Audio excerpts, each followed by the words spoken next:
Alors, bonjour à tous.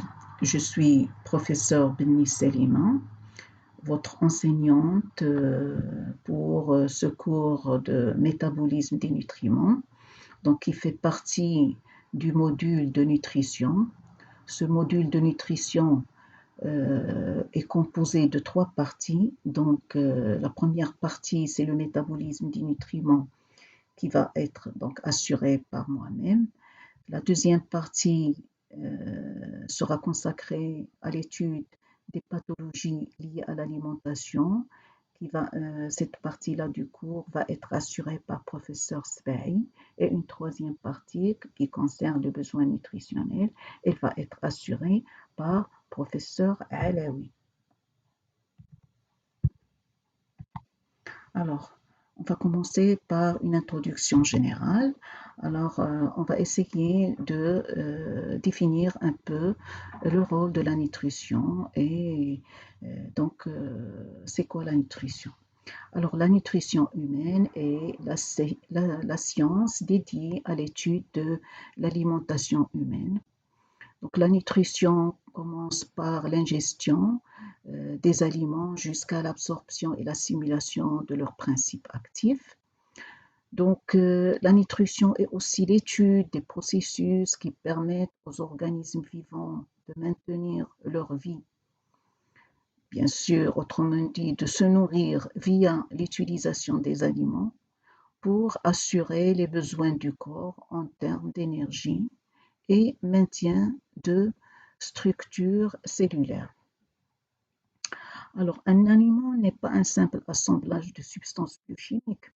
Il se définit par sa capacité à être utilisable ou disponible pour un organisme vivant et par sa possibilité de participer au fonctionnement de cet organisme vivant, à la satisfaction des besoins de toute nature, donc de ces cellules-là, ou bien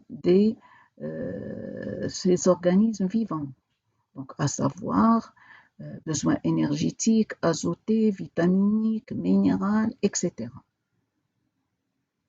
Alors, la valeur nutritionnelle d'une substance agroalimentaire, c'est-à-dire d'un aliment, dépend avant tout de la digestibilité de ces nutriments, c'est-à-dire est-ce que les nutriments vont être assimilés par le corps, est-ce qu'ils vont passer dans le sang pour pouvoir exercer leur effet métabolique, c'est-à-dire leur utilisation métabolique. Alors, notre cours sera consacré, dans un premier temps, à présenter les différentes classes des nutriments, donc à savoir les glucides, les protéines, les lipides, les vitamines, les sels minéraux, etc. Il y aura aussi des TD pour utiliser certaines parties du cours. Dans un deuxième temps, on va essayer de donner l'origine de ces nutriments, l'origine interne ou bien externe, c'est-à-dire est-ce qu'elle provient de l'extérieur, c'est-à-dire apportée par l'alimentation, ou bien elle est synthétisée au niveau donc de l'organisme. On va aussi parler des itinéraires de ces nutriments, depuis leur digestion jusqu'à leur pénétration dans les différentes cellules de l'organisme. Et dans un troisième temps, on va nous intéresser, et cette fois-ci plus en détail, à donc, leur régulation métabolique. Alors, on va commencer par l'étude des nutriments. Donc, ce sont des molécules qui résultent de la digestion des aliments et qui seraient absorbées par le tube digestif et dont la destinée sera donc soit la synthèse de l'énergie, donc par dégradation des nutriments, et cette énergie serait nécessaire aux processus vitaux des cellules qui sont, par exemple, le transport actif cellulaire, la conduction de l'influx nerveux, la réplication de l'ADN, la synthèse des molécules biologiques, qui sont soit des molécules structurales, soit des molécules fonctionnaires. Alors, comme exemple, donc nous avons à partir des acides aminés la synthèse des protéines, des hormones, des enzymes, et à partir des lipides, la constitution des membranes cellulaires. Alors, bien sûr, une fois que l'organisme n'aura plus besoin d'énergie, cette énergie peut être stockée, donc le stockage des nutriments au cas de non-besoin pour une utilisation ultérieure. C'est l'exemple donc du stockage du glucose sous forme de glycogène hépatique ou musculaire et le stockage des triglycérides qui sont des lipides donc au niveau du tissu adipeux. Alors, les classes des nutriments. Donc, nous avons deux grandes classes, les macronutriments et les micronutriments. Les macronutriments, ce sont les glucides, les lipides et les protides. Les micronutriments, ce sont les sels minéraux et les vitamines. Alors, l'eau, c'est un nutriment à part entière, indispensable donc à toutes les réactions cellulaires et donc à l'utilisation des macro et des micronutriments. Alors, comme exemple de macronutriments, nous avons le cas des glucides.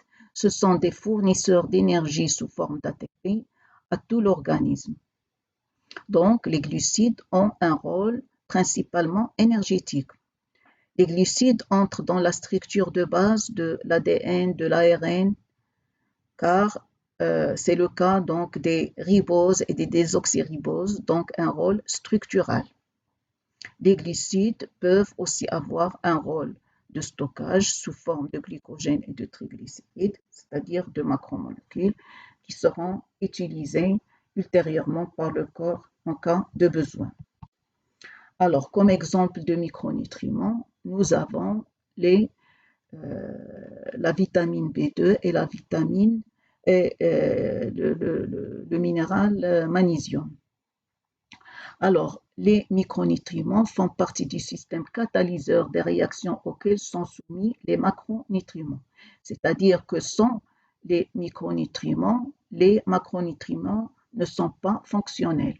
On prend l'exemple de la vitamine B2, qui est la flavine adénine dinucléotide ou FAD.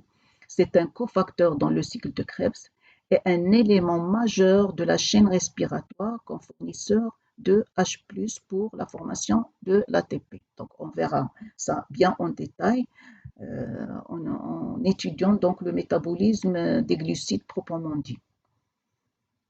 Alors, le magnésium, qui est le Mg++, elle catalyse la phosphorylation du glucose. Le glucose phosphorylé, c'est le glucose 6P, c'est la forme active du glucose qui est donc susceptible d'être métabolisé. Donc, si le glucose n'est pas activé, il ne va pas être métabolisé. Alors, l'eau. L'eau, c'est un nutriment qui remplit 5 fonctions principales pour notre organisme. C'est d'abord un solvant et milieu de suspension. Il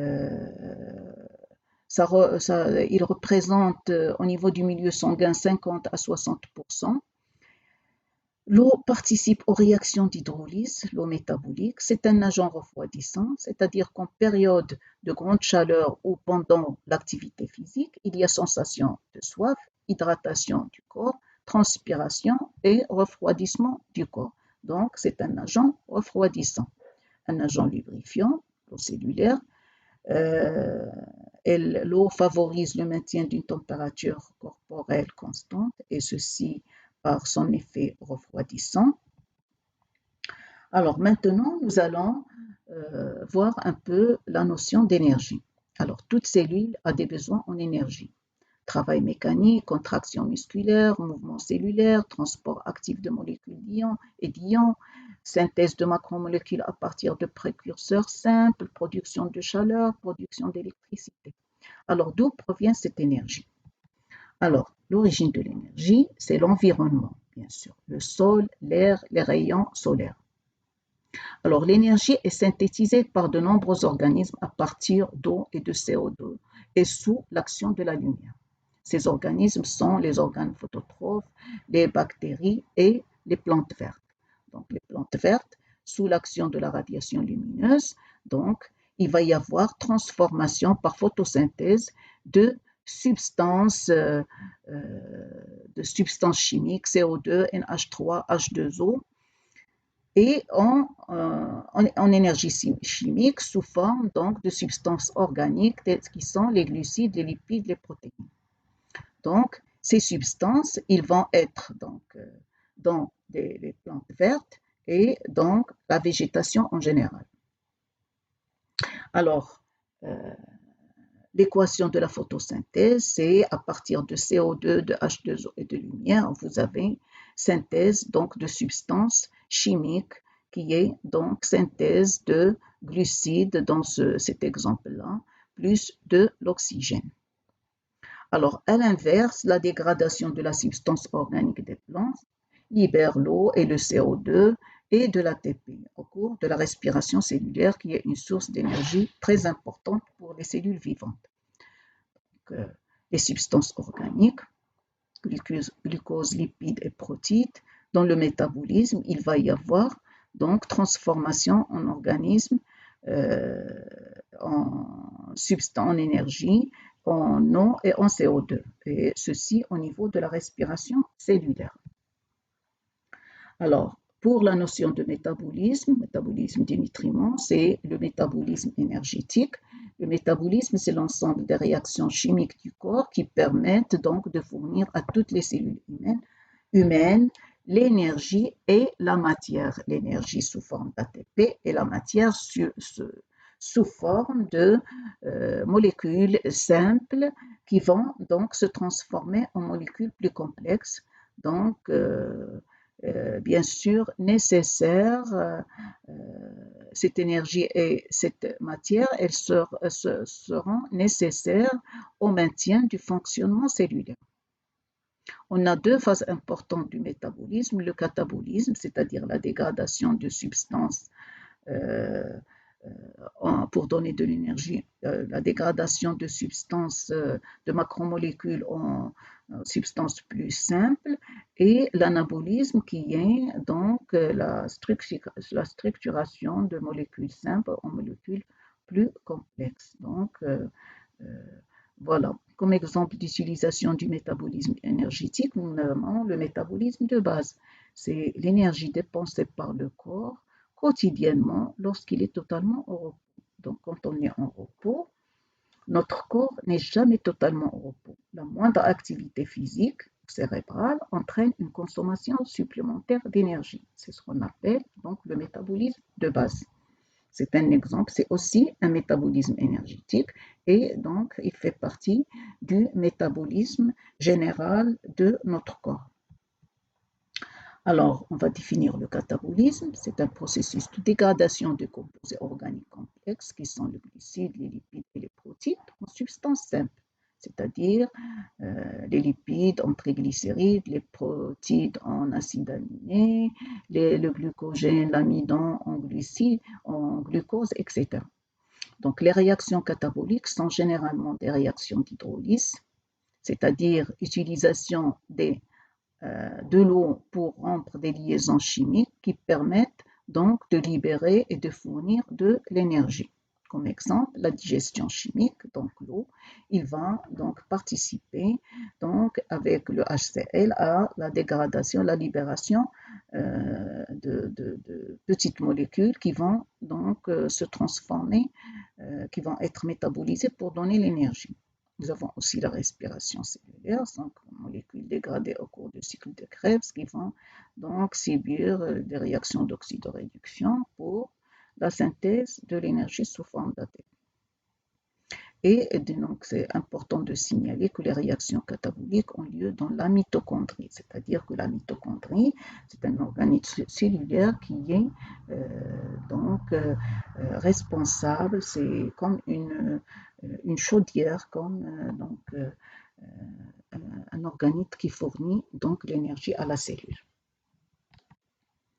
L'anabolisme est un processus de synthèse, c'est le processus inverse du catabolisme, donc qui demande de l'énergie pour la construction, la croissance et l'entretien des cellules.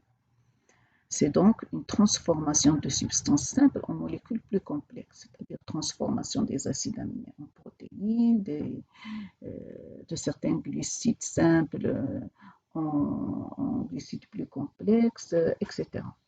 Les réactions anaboliques sont souvent des réactions de synthèse par déshydratation.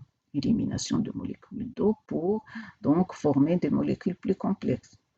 Ça nécessite de l'énergie sous forme donc de liaisons chimiques.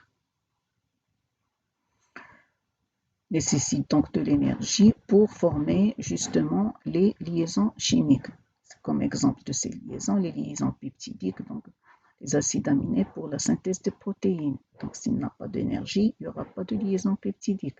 La formation des phospholipides à partir des acides gras, la formation du glucogène à partir du glucose. Donc, ce qu'il faut retenir, c'est que les réactions anaboliques ont lieu dans le cytosome, c'est-à-dire dans les cytoplasmes de la cellule.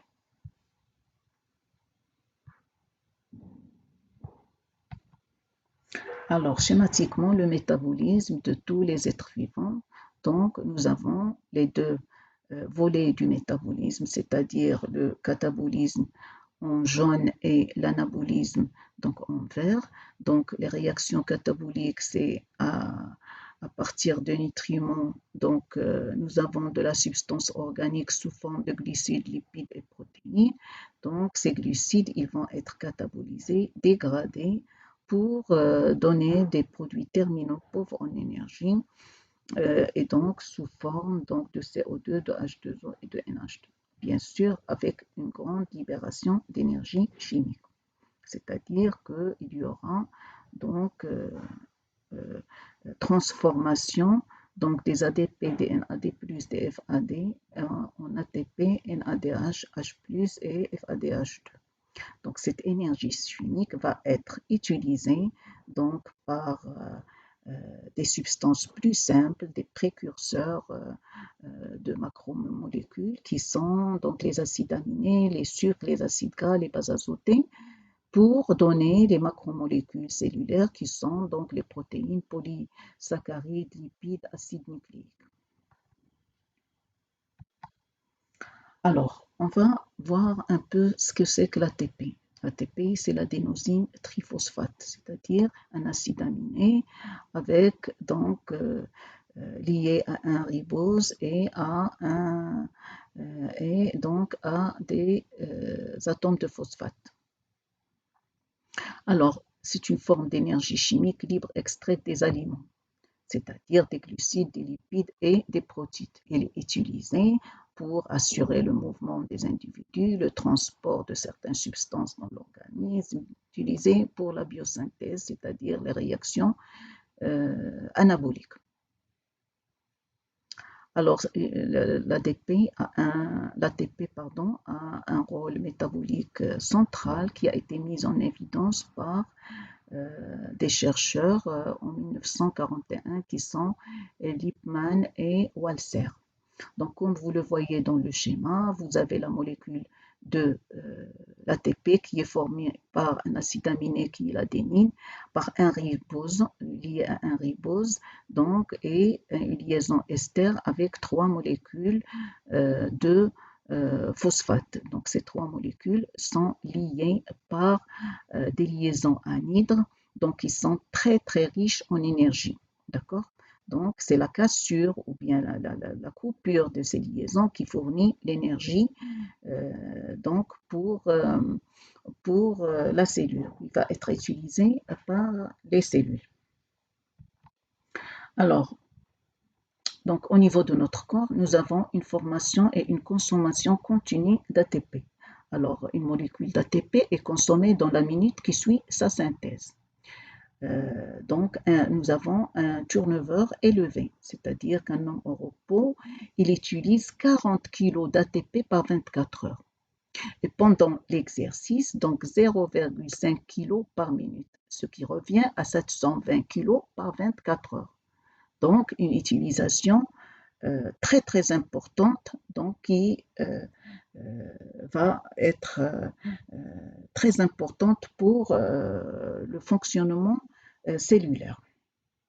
Alors, le schéma montre donc les réactions de consommation et de formation. Donc, nous avons formation d'ATP à partir de l'ADP plus P au niveau du cycle de Krebs, donc par une oxydation des glucides, acides gras, acides aminés, et bien sûr par les réactions de photosynthèse. Alors, bien sûr, pour sa consommation, donc la consommation d'ATP, elle est donc consommée pour les réactions de biosynthèse, pour l'activation de certains composés, notamment l'activation du glucose sous forme de glucose 6-phosphate. L'ATP est utilisé pour assurer le mécanisme d'absorption des nutriments, donc pour qu'il soit utilisable pour les cellules. L'ATP est utilisé pour le transport actif, pour la contraction musculaire, pour assurer donc les influx nerveux, l'électricité pour la communication entre les cellules, etc. Voilà donc pour cette capsule. On va continuer dans la prochaine capsule.